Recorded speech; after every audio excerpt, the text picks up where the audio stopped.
bien, me regardez-moi. Ouais. Alors le projet, c'est une succession de défis de différents niveaux. C'est obtenir des permis, c'est de convaincre les différentes parties prenantes. La validation du projet par le groupe. Recruter les équipes, obtenir le feu vert de l'actionnaire. Eh bien, c'est devenir responsable chantier, c'est une toute nouvelle fonction, on n'apprend pas ça à l'école. Quand j'ai commencé chez Holcim, on m'a donné l'opportunité de gérer un projet à plus d'1 million d'euros. Le challenge, c'est intégrer de nouveaux collègues qui viennent avec des autres expériences, etc. On l'a réalisé, on l'a fait et ça s'est bien passé et j'en suis très fière.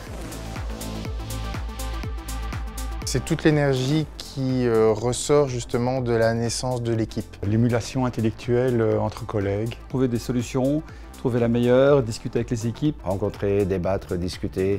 Et réussir à trouver le meilleur de chacun en fonction de ses forces et faiblesses. D'avoir des journées qui sont totalement différentes.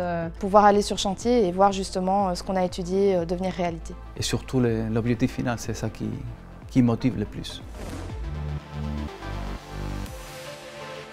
Travailler dans un projet comme celui-là ouvre les yeux sur plein d'éléments liés au CO2. J'ai toujours fait attention dans ma vie privée ou dans ma vie professionnelle à limiter l'impact sur l'environnement. Dès le début, c'est-à-dire moi j'étais un précurseur de voitures électriques dans la société précédente pour laquelle je travaillais. Le fait de savoir qu'une industrie cimentière qui est une des plus polluantes au monde puisse se remettre en question finalement par rapport à la pollution, je me dis que moi, à titre d'individu, c'est plus facile de faire un effort sur ma consommation, mon gaspillage et forcément l'éducation de mes enfants, ça va dans ce sens-là aussi. Je fais ça surtout en pensant à mes enfants.